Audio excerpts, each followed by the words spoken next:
$2.5 billion in NVIDIA servers just vanished into a shell company in Southeast Asia. Not stolen, not hacked, paperworked. Here's how one signature moved more banned silicon than any smuggling ring in history. And what happened this week is exactly what that export ban was supposed to prevent from ever surfacing again. On June 29th, prosecutors in the Taiwanese city of Keelung searched Supermicro's Taiwan office, the homes of 6 individuals and 3 affiliated sites. According to Bloomberg and the Financial Times, Supermicro's U.S. shares fell roughly 8% within hours. Supermicro itself pushed back on part of that framing. In a public statement, the company said its Taiwan office was not raided and that 4 employees were simply held for questioning, not searched. Bloomberg and the Financial Times stand by the raid characterization. Neither account has been withdrawn. To understand why prosecutors are circling this company at all, you need to go back to March and further back than that to why this hardware is worth smuggling in the first place. Export controls on advanced NVIDIA chips to China have been in place since 2022, tightened repeatedly since. The rule is simple on paper. Chips above a certain performance threshold cannot legally leave the United States for a Chinese buyer without a license, and licenses for the most capable hardware are effectively never granted. Supermicro builds the servers that carry those chips. NVIDIA makes the silicon. The two companies sit at opposite ends of the same supply chain, and that chain runs straight through Taiwan, where most of the chips are packaged and shipped. Here's what the data actually shows. In March, the U.S. Attorney's Office for the Southern District of New York unsealed an indictment against 3 men. Wally Liaw, a co-founder of Supermicro and a sitting member of its board. Stephen Chang, a Supermicro sales manager based in Taiwan. And Willie Sun, described in the indictment as a third-party broker. According to the Department of Justice filing, the 3 conspired to sell $2.5 billion in servers to a company based in Southeast Asia. The indictment states that company then repackaged the hardware and routed $510 million worth of servers, the ones actually carrying restricted NVIDIA chips, onward to final buyers in China. The rest of that $2.5 billion in volume moved through the same shell company but isn't alleged to have contained banned chips.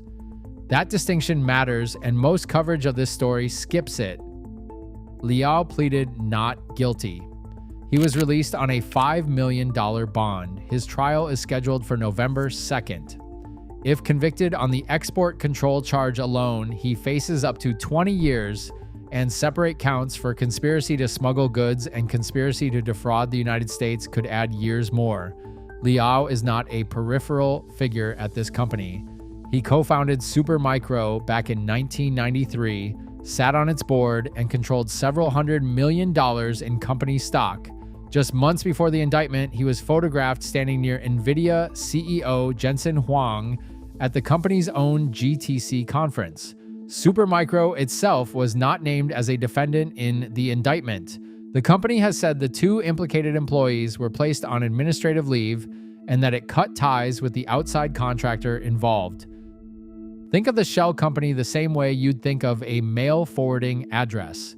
You ship a package to an address in one country, someone there repacks it in a new box, and it continues on to its real destination with a different paper trail attached. That's the mechanism prosecutors say was used here, at a scale of hundreds of millions of dollars. The indictment describes dummy servers and serial number labels, heat-stripped and reapplied specifically to defeat auditors. But here's the part the June raid actually exposes, and it's not about Supermicro at all. It's about Taiwan's legal system. Taiwan manufactures the overwhelming majority of the world's most advanced chips, and yet Taiwan currently has no specific law criminalizing the export of restricted chips to a sanctioned buyer. That gap means Keelung prosecutors can't charge anyone with a chip export crime, even in a case tied directly to NVIDIA hardware. What they can charge is document forgery and fraudulent customs declarations. the same tools they'd use against a counterfeit goods ring. Taiwanese officials have confirmed they are now considering new legislation that would close this gap and let prosecutors charge chip smuggling as its own offense. That bill has not passed. As of this recording, it remains under discussion in trade talks between Taipei and Washington. One more thing, the June investigation does not confirm whether it is actually connected to the March U.S. case. Taiwanese prosecutors have explicitly cautioned against drawing that link, despite the obvious overlap in company names and individuals involved. Two governments, two separate investigations, and as of now, no officially confirmed connection between them. Worth being clear about what this story actually is. This is not a lab prototype or an unproven claim. Every chip in question here is already commercially shipping hardware, NVIDIA GPU's, sold and installed in real data centers. The uncertainty is not about the technology, it is about where that hardware physically ended up. NVIDIA's own position on all of this has been carefully neutral in public. The company has not been accused of wrongdoing in either case. Crypto Briefing reported that Jensen Huang personally urged Supermicro's leadership to tighten export compliance checks after the March charges became public. That pressure makes sense given the stakes. NVIDIA has said its effective share of China's AI chip market has fallen close to zero under the current export regime, which means every unauthorized shipment that surfaces in a courtroom becomes public proof that the ban has holes in it, holes NVIDIA would rather nobody advertise, while it argues in Washington for looser rules.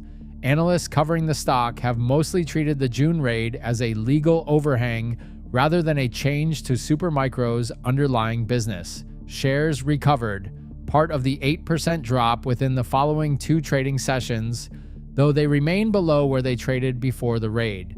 So what does this actually mean if you're not a Supermicro shareholder or a compliance officer? On pricing, there's no direct impact on consumer chip or GPU prices from this case specifically.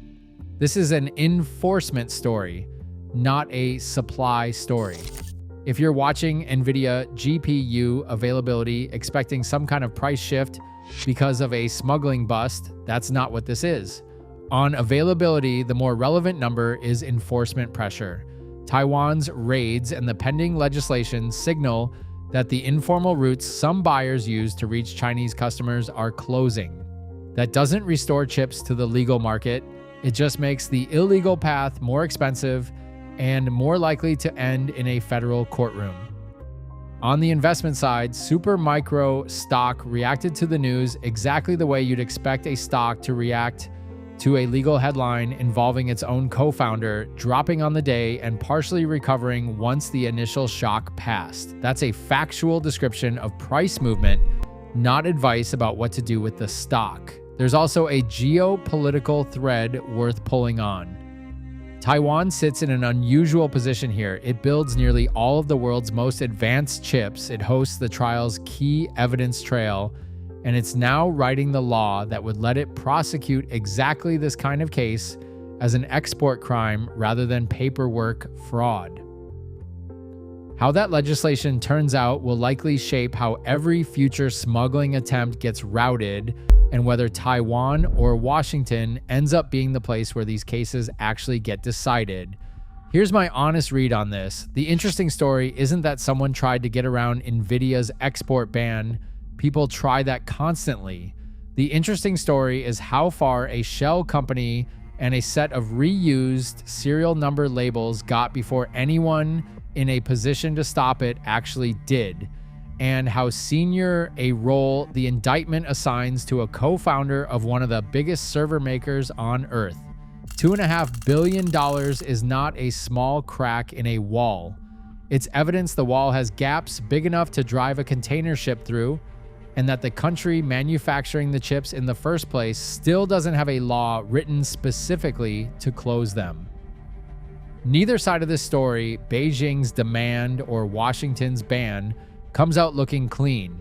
The demand for banned chips clearly exists at a scale measured in billions, and the enforcement built to stop it is still catching up. Would a Taiwanese law that finally criminalizes chip smuggling as its own offense actually stop the next version of this scheme, or will it just push the paperwork one country further down the supply chain? Tell me where you think the next gap opens. If you want the verified version of stories like this one, not the version with 5 extra zeros added for clicks, subscribe to Silicon Brief.